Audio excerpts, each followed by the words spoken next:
All right, so in the last segment, we're going to talk about your journey as an independent artist. This is something I think is extremely valuable because, as I said, there's a lot more independent artists out there, especially now, millions of them, than our major label artists. So, all right, how does it work being an independent artist, right? As far as is it you fund the stuff yourself, or is it that they funded a hybrid approach? Like, how does that work to be an independent artist? I mean, there's different ways to be an independent artist. The best way to just kind of explain it is just tell my story real quick. I mean, after leaving the label in 2012, at the beginning of 2013, I had $90,000 in the bank. And then at the end of 2013, I had $4.14 in my bank account. I made a song about it. It's called 414. Yeah, you remember? I was about to say, how you remember? Yeah, because I remember looking at my bank statement like, that's humbling, unbelievable. And that, I think my back was against the wall because, like we said earlier, I didn't have any job experience from 2013. Well, from 2007 to 2013. So I'm looking at 6 years of just not working, just doing music. So I panicked. I tried to get a job. It didn't work. So I was like, okay, I have to be an artist. Even though I quit. I was like, I'm not doing this anymore. And then I was like, well, I got to pay rent. So from that point, I had to kind of figure out and navigate what my supporters were going to buy from me as a consumer.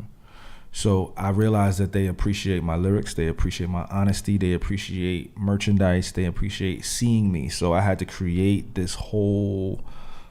I had to basically start all over again. But I started all over again with a cushion because I had a fan base. So I had to make merch. I spent all the money myself. I funded everything myself. With the little bit of money that I had, I was working with new artists, doing features and taking that money and reinvesting it to be able to sustain a living. And so now I'm in a position where it is a hybrid situation where I fund some of it and then I have Soul Spasm funding some of it as well. So it's a partnership. We come together and then, we split the costs down the middle. Okay. So how is it as far as like, do they distribute your music as well? Yes, they distribute all my music on all streaming platforms, and they handle that side of it. So I'm able to give them my whole catalog. They take a percentage off of that catalog, and I get a check every month. So everything you did prior to coming to the independent label, you have, and you own it. Okay. I own everything, yeah. Okay. Even from the label, because again, I didn't sign a 360 deal, and I was in the black. I was not in the red. So, all right. So as far as like press, do you handle that yourself, or is that you get help with that? Or I handle my press myself. I mean, on my last project, we hired a publicist to do the work, and he got me on, some online sites and some playlists on some streaming sites, and some radio on Sirius Satellite and things like that. So that stuff always helps. But for the most part, a lot of it is relationships. Having your own relationships, building your own relationships. So like I can hit Sway from Sway in the Morning on my own and be like, I want to come up there. Or just even how I'm up here. Like I hit Rashad myself and was like, yo, I want to come up here, Yeah. How about Tori? I know you mentioned you had a booking agent. Mm-hmm. Is that still true? Or do you handle that now yourself? Yeah, I handle all my booking now. I mean, I had an agent earlier this year, but it just didn't work out the way I wanted it to work out. And even previously I had agents before, but I have a baby on the way, I have a wife at home, so if they're not booking me the shows, I have to book my shows myself. Okay. And I hire promoters to get the people in there along with promoting on my own and making it happen, and renting a van on my own. So you're putting the money up yourself? Yeah, I put up the money myself. So, all right. Hit the road. So, you talk about streaming. How much do you get paid for streaming? Like, what's that breakdown? Because I've seen a bunch of different numbers on the internet, like a quarter of a fraction of a penny for every stream. Is there a set number that everybody gets for streaming, or? Yes, everybody gets the same set number. It's like 0. No, it's point. It's 0.0006, and then the numbers is like pi, 3.4. You know what I'm saying? But it's basically 0.0006, and then you have to stream so much in order to see like a decent check. What's the one that you get paid from the most, like streaming service? Is it Tidal? They say Tidal is the one Is the you one get that gets paid the most? You get paid the most from Tidal, but you still need all streaming sites in order to get a decent check. You can't just put Rely on something one, on yeah. Tidal. So, for instance, like with my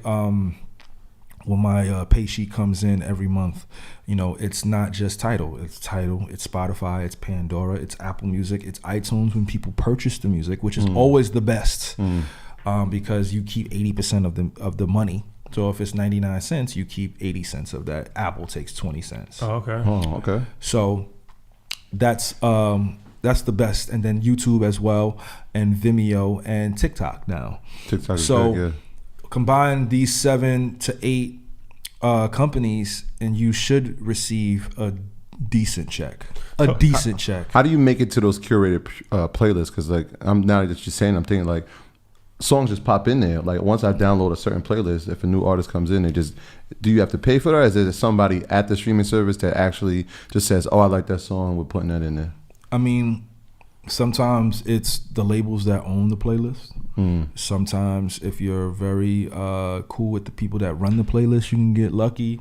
Or if you're a very popular artist and the song is very popular, the person who runs the playlist will put that song on the playlist. But, the labels figured it out. So they kind of have control of everything again. So, like, are your payments coordinated through, like, all 7 that come to you streamlined at one time? Yes. And that's from the label that puts it on. Yes. And then they cut the check. Then they take a percentage out of that. And then for putting, all right, so it's like CD Baby or something like that. Right. Or TuneCore. Right. But Soul Spasm is my distribution. So, and I guess my checks would be different from another person's checks because I have 16 to 17 projects. So I'm like steps ahead of someone who might only have 2 or 3 projects. You have leverage. Yeah. So like I'm getting a substantial amount of money every single month. That's regardless. mixtapes and albums combined, right? But the mixtapes, all right, so let's talk about Yeah. mixtapes. Mixtapes, how does that work? Yeah.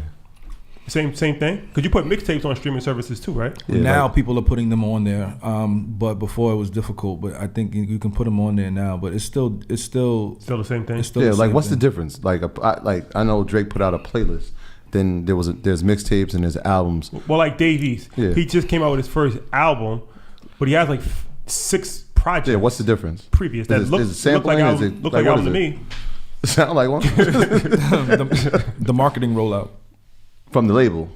Okay. That's the only thing different because he's on Mass Appeal Def Jam, I believe. Yeah. Yeah. So Mass Appeal was handling the mixtapes and they were putting that stuff out. So he was probably getting financed by Mass Appeal and they were handling that. But then his big project is a Def Jam thing. So like Def Jam is now handling the rollout. They're probably taking that budget from when he first signed 4 years ago or whatever, and now they're using that money to push this project like how it is.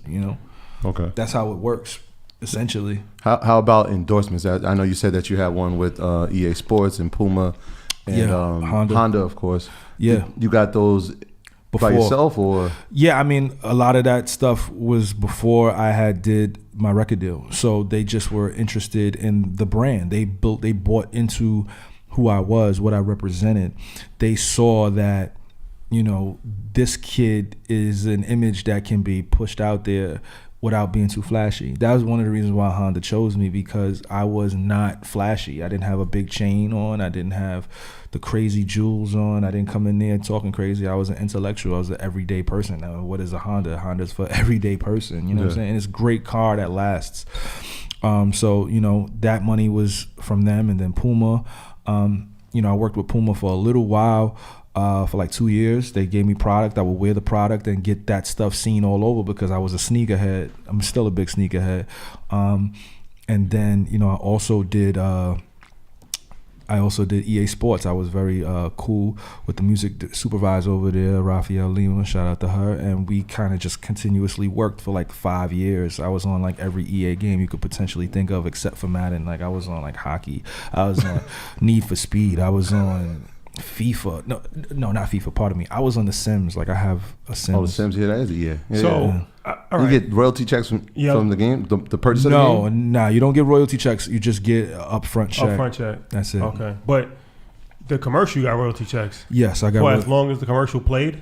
Yes, that commercial ran for about 4 or 5 years, and I was getting checks every day. For 4 or 5 years?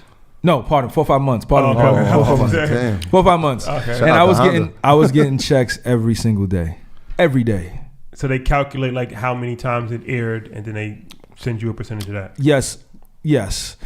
On top of my music being in it, and on top of me acting in it, like it was like 3 separate checks. Music check, acting check, And then a residual check. a lot of checks. It was a lot of checks, B. It was a lot of checks, B. My graduates from my school being Forbes, bag drop. Bag drop. A mic drop, bag drop. Bag drop.